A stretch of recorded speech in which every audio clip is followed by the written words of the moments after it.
Quick check, though, on Dorian. Still tropical storm Dorian is continuing to strengthen as it does move just off to the east of Puerto Rico. It is still on that northwest track at about 13 miles per hour, 70 mile per hour max sustained winds. So it's almost reached hurricane status, and it is expected to reach that as it does continue to push towards the Bahamas through this weekend, potentially reaching Category 3 status, maybe a U.S. landfall. This is something we will certainly keep following. Thank you, Annalise. As Annalise mentioned, Tropical Storm Dorian is barreling toward Puerto Rico, and islanders now expect a direct hit. Forecasters say the storm is gaining strength before its likely landfall there later today. CBS's David Bagnode is in Ponce, Puerto Rico. As Tropical Storm Dorian takes aim at Puerto Rico, people here are still recovering from the devastation of Hurricane Maria, and that was 2 years ago. So that's why now they are preparing for the worst. The island is not pretty anymore.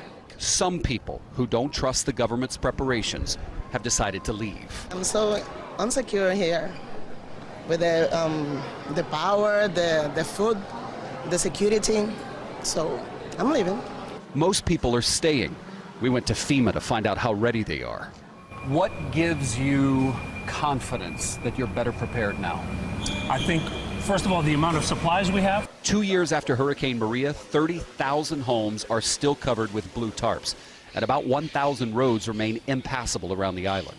If you look around just at this warehouse, and now we have 5 where we used to have 1, there's probably 10 times the commodities on the island that were here pre-Maria.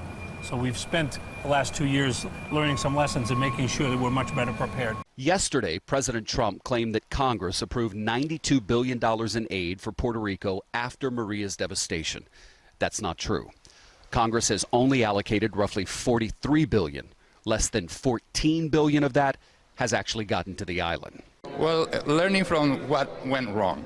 The CEO of the island's power company, Jose Ortiz, made a bold prediction last night. He said if the entire island were to lose power in a worst-case scenario, he predicts he could have the lights back on in 2 weeks. We have to restore as quick as possible. It's not acceptable what happened the last time that many people wait for 11 months to get power back. Imagine if it was your family. So it's going to be different. FEMA has brought in 100 satellite phones that were activated only last night and today are being distributed to all 78 mayors on the island. It may not seem like a big deal, but that's a game changer, because even that at the most basic level didn't exist after Hurricane Maria. Some mayors say they got a cell phone, but the service wasn't even turned on. David Bagnode, CBS News, waiting on Dorian from Ponce, Puerto Rico.